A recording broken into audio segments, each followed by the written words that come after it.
আসসালামু আলাইকুম। ভিন্ন রকম পাটিসাপটা পিঠার দুইটি রেসিপি একটি ভিডিওতে। সুরাকার প্রশ্ন ও রাসূলুল্লাহ সাল্লাল্লাহু আলাইহি সাল্লাম এর জবাব।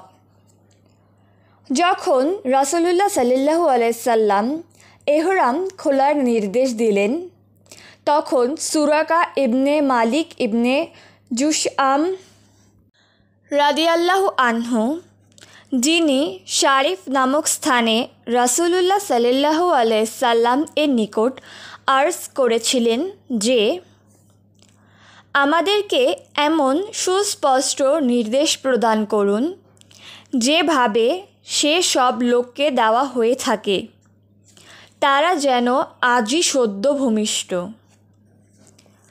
তিনি তখন রাসূলুল্লাহ সাল্লাল্লাহু আলাইহি সাল্লামকে জিজ্ঞেস করলেন, এ আদেশটি অর্থাৎ হজের মাসগুলোতে উমরা করার আদেশটি কেবল এবছরের জন্য নাকি সর্বকালের জন্য? এটা হচ্ছে মহামতি ইমাম ত্রয়ের তফসির বা ব্যাখ্যা। আর ইমাম আহমদ রাদিয়াল্লাহু আনহুর মতে এর অর্থ হচ্ছে হজের নিয়তকে উমরায় পরিণত করার এ সুযোগ। হজকে উমরায় রূপান্তরিত করা এবং হযরত সুরাকার হাদিসের জবাব শারিফ মঞ্জিলের বর্ণনায় ইতোপূর্বে গিয়েছে।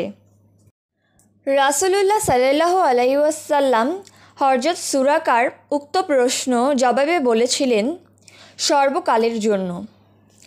আল হুদা গ্রন্থে এরূপই হয়েছে। এর ঠিক বিপরীতে বুখারী রিওয়াতে রয়েছে যে, সুরাকার রাদিয়াল্লাহু আনহু এ প্রশ্নটি আকাবায় কঙ্কর নিক্ষেপের পর করেছিলেন। তার শব্দমালা তানঈমের উমরা পরিচ্ছেদে হযরত জাবির রাদিয়াল্লাহু আনহুর সূত্রে এরূপ হয়েছে, সুরাকা ইবনে মালিক ইবনে জুশআম জামায়েরে আকবায় রাসূলুল্লাহ সাল্লাল্লাহু আলাইহি সাল্লাম সাথে সাক্ষাৎ করেন যখন তিনি কঙ্কর নিক্ষেপ করছিলেন। তিনি আরজ করেন, ইয়া রাসূলুল্লাহ, এটা কি কেবল আপনার জন্যই খাস বিধান? জবাবে তিনি বললেন, না, সর্বকালের জন্য। হাফিজ বলেন, কিতাবুত তামান্নি-তে শব্দমালা রয়েছে, এ সময় রাসূলুল্লাহ সাল্লাল্লাহু আলাইহি সাল্লাম জামরায় কঙ্কর নিক্ষেপ করছিলেন। এ হাদিস সুস্পষ্টভাবে সেই স্থানের নামটি পাওয়া যাচ্ছে যেখানে সুরাকা প্রশ্ন করেছিলেন। আর ইমাম মুসলিম হযরত জাবির রাদিয়াল্লাহু আনহু এর হাদিসে জাফর ইবনে মুহাম্মদ তার পিতা সূত্রে সনদে রিওয়ায়াত করেছেন। তার পারিপার্শ্বিকতা দৃষ্টে প্রতীয়মান হয় যে, প্রশ্নটা তিনি তখনই করেছিলেন যখন রাসূলুল্লাহ সাল্লাল্লাহু আলাইহি সাল্লাম সাহাবায়ে কেরামকে হজের এহরাম খুলে উমরার এহরাম বাঁধার আদেশটি দিয়েছিলেন। এ থেকে তারা এ দলিলটি গ্রহণ করেছে, যারা সুরাকা রাদিয়াল্লাহু আনহুর প্রশ্নটিকে হজকে উমরায় পরিণত করা হয়েছিল বলে অভিহিত করে থাকেন। উভয় স্থানেই উভয় ব্যাপারেই তিনি প্রশ্ন করে থাকতে পারেন, এটাও অসম্ভব কিছু নয়।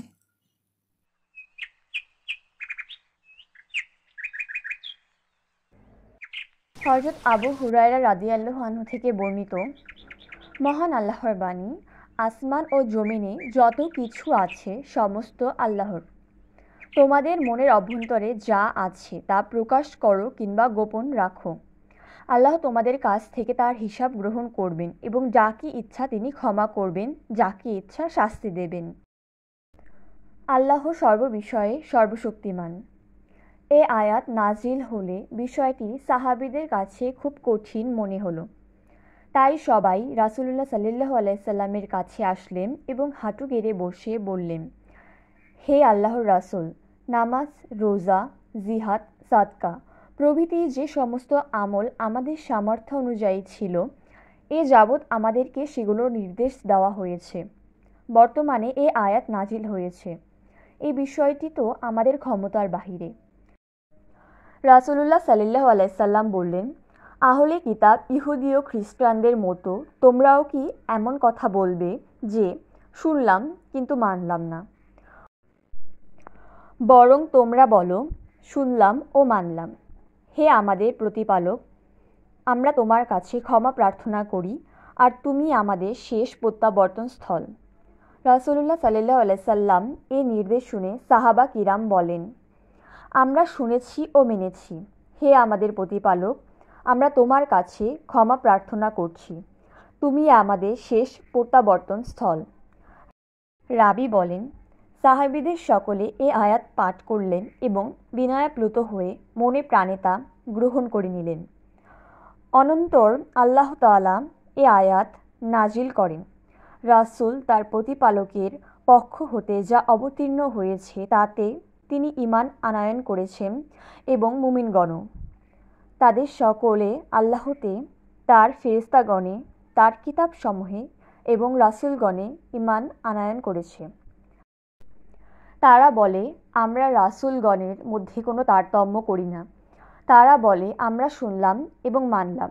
হে আমাদের রব, আমরা তোমার কাছে ক্ষমা চাই এবং তোমার কাছে আমাদের প্রত্যাবর্তন স্থল। যখন তারা সর্বতোভাবে আনুগত্য জ্ঞাপন করলেন, তখন আল্লাহ তাআলার উক্ত আয়াতের হুকুম রহিত করে নাজিল করলেন, আল্লাহ কারো ওপর এমন কোনো কষ্টদায়ক দায় দায়িত্ব অর্পণ করেন না যা তার জন্য সাধ্যাতীত। সে ভালো উপার্জন করে তা তারই এবং মন্দ উপার্জন করে তাও তারই। হে আমাদের রব, যদি আমরা বিস্মৃত হই কিংবা ভুল করে ফেলি তবে তুমি আমাদিগকে পাকড়াও করো না। রাসূলুল্লাহ সাল্লাল্লাহু আলাইহি সাল্লাম বলেন, হ্যাঁ মেনে নিলাম। আরও ইরশাদ হলো, হে আমাদের প্রতিপালক, আমাদের পূর্ববর্তীগণের ওপর যেমন গুরু দায়িত্ব অর্পণ করেছিলেন আমাদের ওপরও তেমন দায়িত্ব অর্পণ করো না। রাসূলুল্লাহ সাল্লাল্লাহু আলাইহি সাল্লাম বললেন, হ্যাঁ মেনে নিলাম। আরও ইরশাদ হলো, হে আমাদের রব, এমন ভার আমাদের ওপর অর্পণ করো না যা বহন করার শক্তি আমাদের নেই।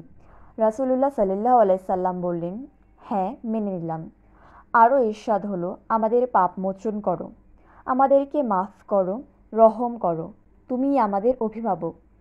সুতরাং কাফির সম্প্রদায়ের বিরুদ্ধে আমাদিগকে বিজয়ী করো। রাসূলুল্লাহ সাল্লাল্লাহু আলাইহি সাল্লাম বললেন, হ্যাঁ মেনে নিলাম। আশা করি রেসিপিটি আপনাদের ভালো লেগেছে। দেখার জন্য ধন্যবাদ।